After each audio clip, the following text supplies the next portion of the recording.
Welcome to Smart Listening Lab. Listen, learn, and speak English.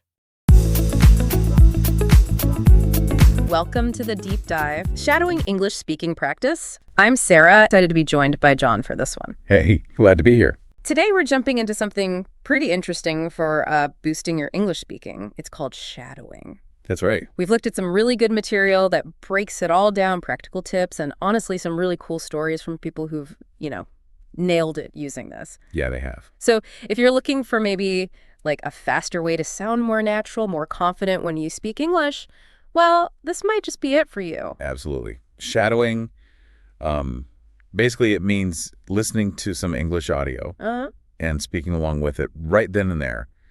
You're trying to copy everything, not just the words. Not just the words. No. It's the pronunciation, the melody of the voice, that's intonation, and just the general rhythm of how they speak. Kind of like being a vocal mimic. A vocal mimic. I like Yeah. that. So you're instantly copying the sounds. Exactly. Yeah. Adapting on the fly.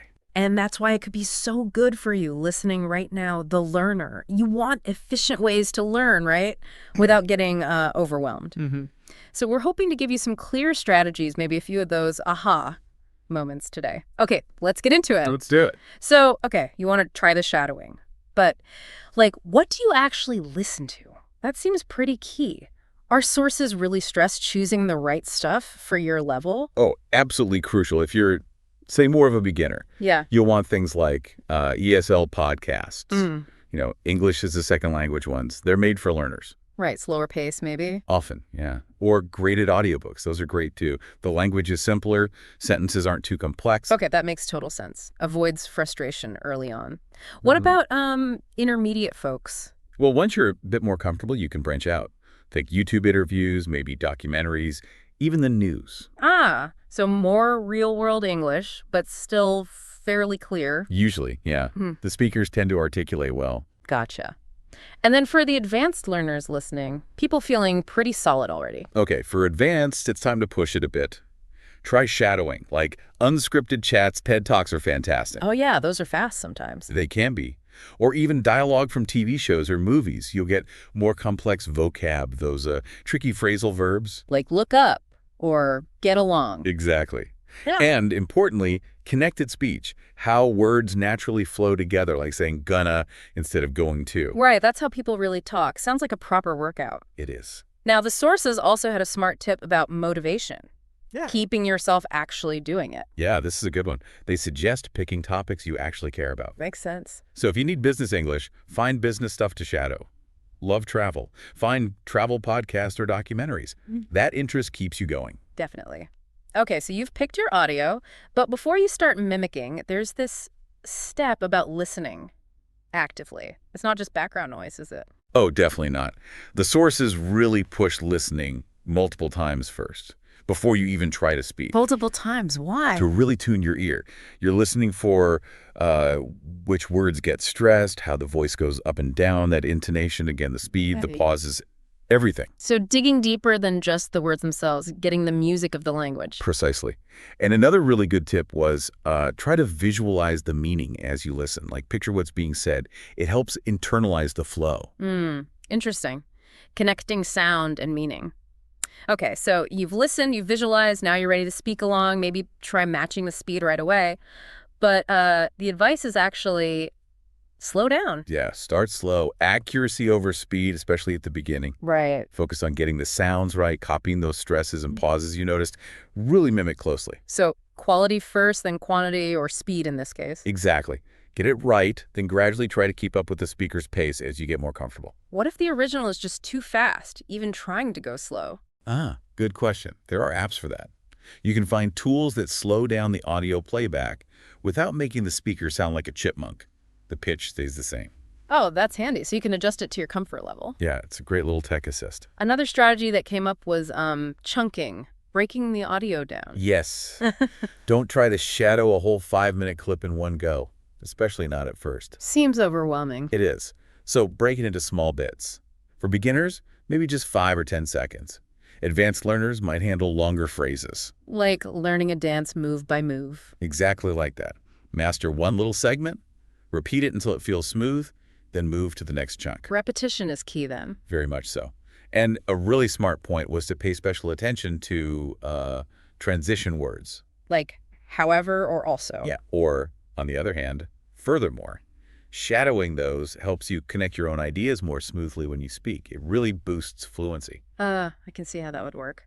Okay, moving on. Speaking isn't just words, right? There's emotion, feeling. Hugely important. The sources really stress trying to shadow the feeling behind the words. How do you mean? Well, is the speaker happy, annoyed, excited, unsure? Try to capture that emotional tone in your own voice as you shadow. Because that's what makes conversations feel, well, human, not robotic. Exactly. It makes your English sound much more natural, more engaging. And here's a fun tip they mentioned. Yeah. Try standing up when you shadow. Standing up? Why? Apparently, it can help activate your body's natural speaking rhythm. And it might even give you a little confidence boost. Huh. Worth a try. Okay, so you're doing all this listening, speaking, chunking, emoting. Yeah. How do you actually know if you're, like, getting better? Right, the feedback loop. Recording yourself is the key here. Ooh, I can imagine people hesitating on that one, listening to yourself. It can feel a bit weird, yeah, maybe even cringy at first. But honestly, it's so valuable. Record your shadowing practice. And then what? Then you listen back. Compare your recording directly to the original audio. Ah, the moment of truth. It is. But that's how you spot the differences. Yeah. Listen for pronunciation mistakes, sounds you're missing, or places where your intonation or stress doesn't quite match. So you become your own coach, in a way. Precisely. And a pro tip. Keep a correction log. The log. Yeah, just jot down the mistakes you keep making. Then you can specifically target those in your next practice. Makes it really focused. Smart. Now, subtitles, we all use them. Good, bad. How do they fit in? They have their place, especially when you start with new audio. They help with unknown words or complex sentences. Okay, so helpful initially. Yes, Yeah. but the goal is to train your ears, right, to understand without reading. So don't become dependent on them. Wean yourself off them. Exactly. Oh. Aim to use them less and less. And a clever trick is to maybe cover the subtitles halfway through your practice. Forces you to rely on just listening. Ooh, sneaky. I like it. Simulates real life more. Kind of, yeah. Okay, this all sounds great, but like any skill, it needs practice. Consistency seems vital. Absolutely critical. The sources are unanimous on this. Short daily practice beats long, infrequent sessions every time. Really? So 15 minutes a day is better than, say, 2 hours on a Sunday? Way better. Aim for maybe 10 to 30 minutes of focused shadowing each day. That consistency builds the habit and reinforces learning much more effectively, like exercise for your mouth muscles. Little and often. Makes sense. Any tips for actually making it a daily habit? Life gets busy. Totally. The best tip is to link it to something you already do every single day. Like what? Like shadow for 10 minutes right after your morning coffee, or while you walk the dog, or just before bed. Right. Attach it to an existing routine. Piggybacking habits. Clever. Okay, another thing. English sounds different all over the world.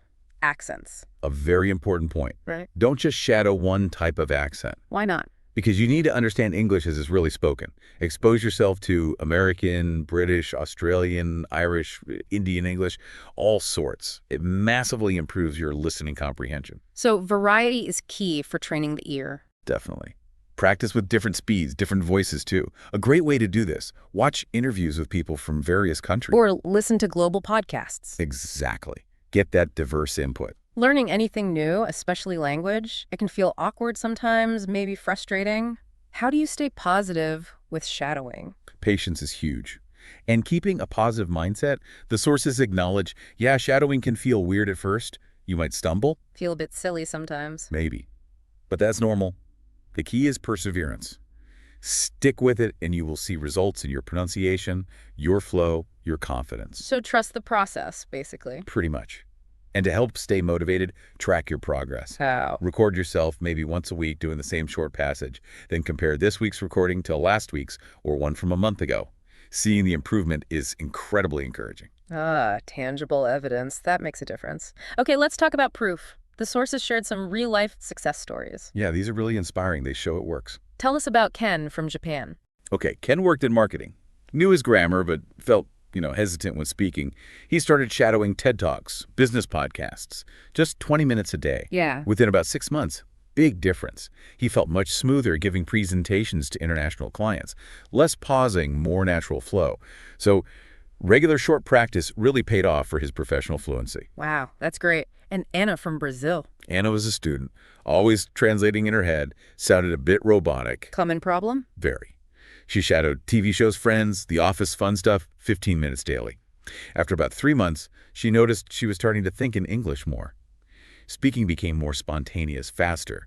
Shadowing helped her bypass that translation step. That's a major breakthrough. Thinking in the language. Okay, Ibrahim from Egypt. Ibrahim worked in a call center, needed to understand different accents, British, American. Tricky? Yeah. So he specifically shadowed BBC News for British and NPR interviews for American. Targeted practice. After 4 months, his comprehension was so much better he got promoted to handle VIP clients. Shows how it can boost your career. Fantastic. And Svetlana from Russia, she had a fear of speaking. She did. Good reading, good writing, but terrified to speak. She started shadowing a BBC podcast called The English We Speak while she walked. 5 months later, much more confident. She could network at conferences. It really built her self-belief. That confidence piece is huge. Lastly, Carlos from Mexico used it for a test. Yes, the Ielts speaking test. Needed a high score for studying abroad. So for 3 months, he shadowed Ielts sample answers and native speaker interviews. And the result? Band 7.5 in speaking, which is a great score. It proves shadowing really helps with test-specific things like pronunciation, fluency, structuring answers. These are amazing examples. What's the common thread you see in all of them? What made it work? Well, a few things jump out. 1, consistency, daily practice, even short.